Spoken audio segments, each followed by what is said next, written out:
Peace be upon you, my fellow programmers. In the last episodes, we stopped in updating object using API. But if you remember, we faced one little issue that we needed every time to manually insert some record into our database. We would like to avoid that during the development. For that reason, we will add database migration. But database migration is not only for development purposes. We use database migration for several and different steps. First one is like a version control. During the development cycle of your application, you rarely that you will have the same exact object or entity will be in the same state when you start the development and when you continue the development. For example, address here, it has a corresponding table called address, and the corresponding table has only four columns as you see. ID, country, city, address. But during the development, you would like to add, for example, a new one. And you would like to call this new one, let's say that now you will add zip code. So for adding the zip code, now you need to add a corresponding column into your address. In that time, you will do it manually. So to avoid manually changing your database and manually updating records and doing all of that manually, which can lead later on into a lot of conflicts and mess, especially if you have a big project, people using database migration. Database migration is simply that you will have a scripts ordered in versions. Like let's say version 1, you will have only create this table, and then version 2, you insert record into this table. Then later on during the development, you need to add a new column. So you will make a version 3 and you will add this column, then version 4 to alter this table by adding value for this column. So that's one of the reasons tracking your SQL, tracking the tables and making update into the tables in order to avoid any conflict in the future. Also, that will lead to consistency over time. If you run your application in different environments, you would like to have some consistency. Test environment to have a specific record, and production environment and development environment, all these environments need to have some consistent record that you can work on. Now data migration will come handy to do that and for you to avoid all this conflict. So without getting into a lot of theoretical details, which I'm highly recommending you to search about database migration, to read about it, to get more familiar with it. Let's get into the practical part and how can we integrate Flyway database migration into our Spring Boot application. So we will start by, normally it's a library. So let's add the dependency of Flyway core. And now we have Flyway database migration. We will refresh the Boom file to let the project know that we added a new library into the class path. So please detect the classes we will use it here. Once you add Flyway, now your application needs to find where is your scripts, where is the scripts resides. So later on, we can get the scripts and insert them into our database to do some migration. Simply, we add scripts under the resources. There is specific pattern you will provide it to Flyway core. For sure, you can change the folder location. You can get the scripts from different places, but that will be a matter of configuration. For the default configuration, we will just follow the standard, which under resource, we will create a folder. We call it DB, and under this DB folder, we will create a new folder or directory and we will call it migration. That path, Flyway automatically will detect any script under this path and apply it to our database. If we run our application, now we should see some kind of migration, like let's say migration logs. If we check here, you can see it, DB migrate. Current version of schema public, it's empty, nothing. Public is up to date, no migration necessary because there is nothing there, and successfully validated zero migrations. Zero migrations because we don't have any scripts under this folder. So now let's get into step 2. After we added the library and the folder, now let's create our first script. Script, it's so simple, and script always following specific pattern. So let's call this script version 1.0. and you need to add double underscore like this, and let's call this one create another underscore and table. So that's the first SQL script we will have to insert our table. This table will correspond to our address. So let's make it easy. I'm so lazy, so I like always to do that stuff. Control C for myself. I will delete it later. And let's write our first SQL script together. We write in simple create if not exists. But what to create if not exists exactly? It will be create table if that table not exists. Yeah, let's make all our commands create table if not exists, and you give the table name. You remember that address table we have it here is also address. So address. Now we have the create table. Open the curly braces and let's type our first record, our first column into this table. Let's say ID data type. You write the record name or column name first. And after the column name, you give the data type of that column. And you give any constants in the future. That one will be the default. So we will keep it the default one because it's a primary key. And because this one is UUID, we need a mechanism to generate this UUID on the fly once you start your application. So we will give it a function. This function exists in the database. It's called gen random run random UUID. Now I will generate a random UUID. This ID, it's a primary key. It's a primary key, and for sure it will be unique, not union, unique. So that's our first one. Second column will be the country. Country is character, so it will be var car. If you would like the country to be unique, usually countries will be always unique because there is no duplicates, but let's keep it as it is. We will not add any constraint.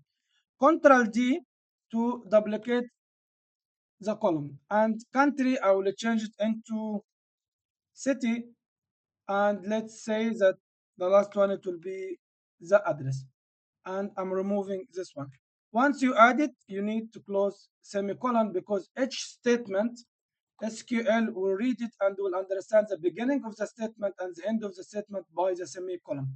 Now we have the first script we are in our application. So let's run the application to double check, rerun, and let's see if we have one migration at least applied or not. Okay, now I'm getting issue. Okay, what the issue? I'm getting that issue that this function is not exist. Why? Because I am using gen random UUID. It's coming from Postgres. In the future, I would like to add Postgres here. But for the moment, how can we avoid getting this gen random UUID? We can only change the mode of our application from application properties by coming here, and we will just switch our modes to be, where is it? Just seconds, be with me. Okay, so we will need to add our application database URL and not Flyway, H2, because at the moment we are using H2 database for test only. So let's say that is Spring dot data source, and I would like to have the URL spring data source dot URL. That's the one which we need to use for the moment for our URL. How the URL of H2 will look like, I believe that we have it somewhere here. If you remember that we got it exactly GDBC in memory and all this stuff. We can just take it as it is, Control C, Control V. But in that moment, you have the chance to change name because this ID is generic. Now you can give this application a name. Let's call it address. Also, you can add something, we call it mood. because the function we have, it's specifically for PostgreSQL. So in that moment, we say PostgreSQL, post, yes, I believe PostgreSQL. Okay, now I should, if I run my application, it should work fine because I am providing already the mode of my application, which I would like to use.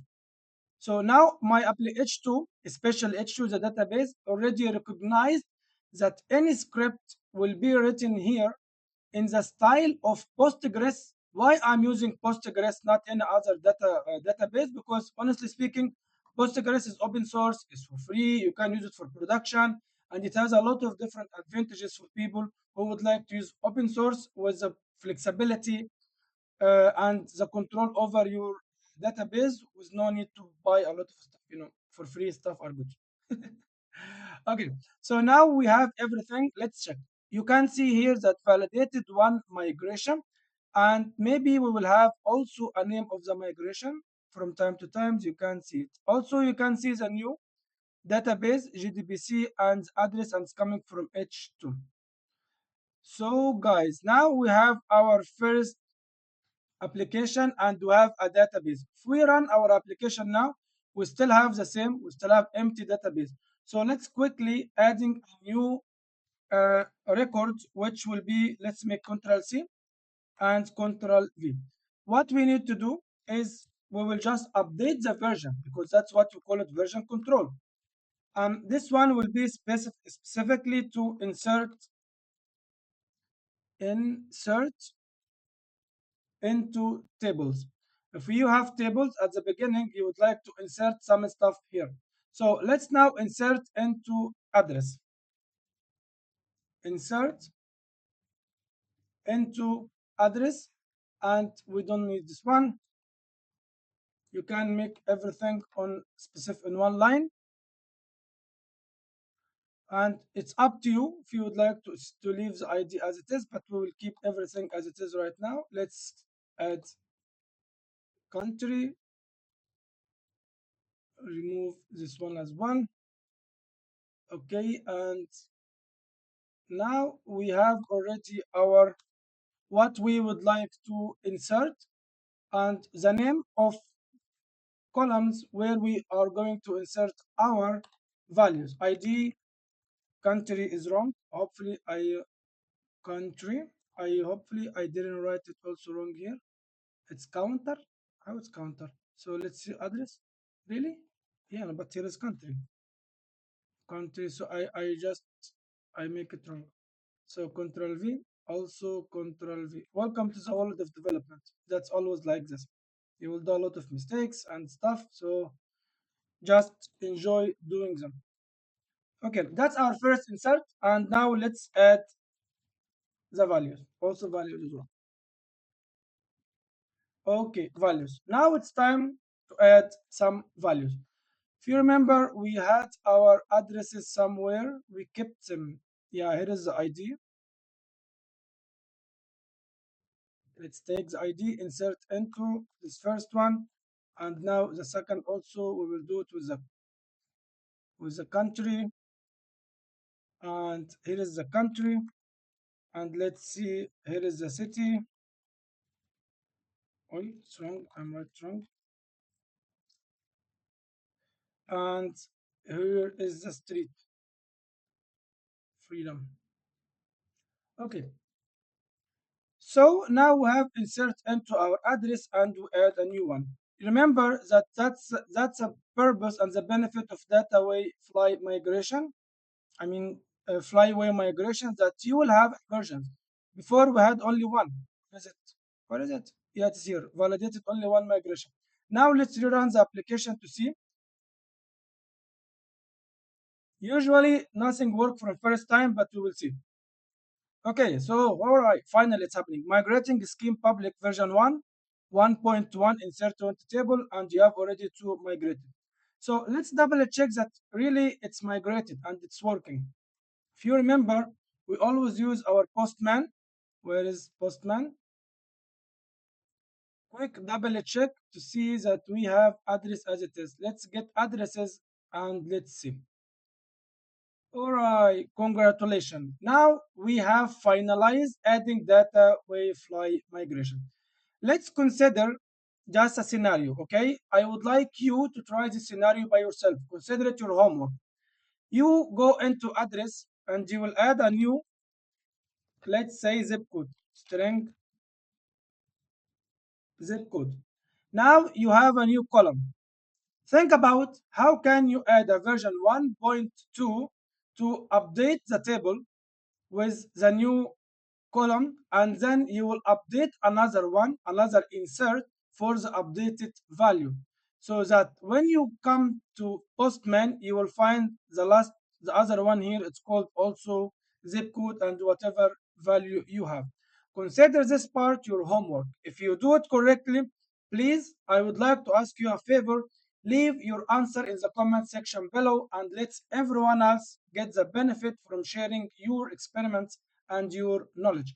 Hopefully that was easy to follow. Hopefully that will add value for you, and see you next time to continue the development of our application. If you notice, I am really providing you with some practical value, not just blah blah blah and 5 minute video to get some people watch. That's not my purpose.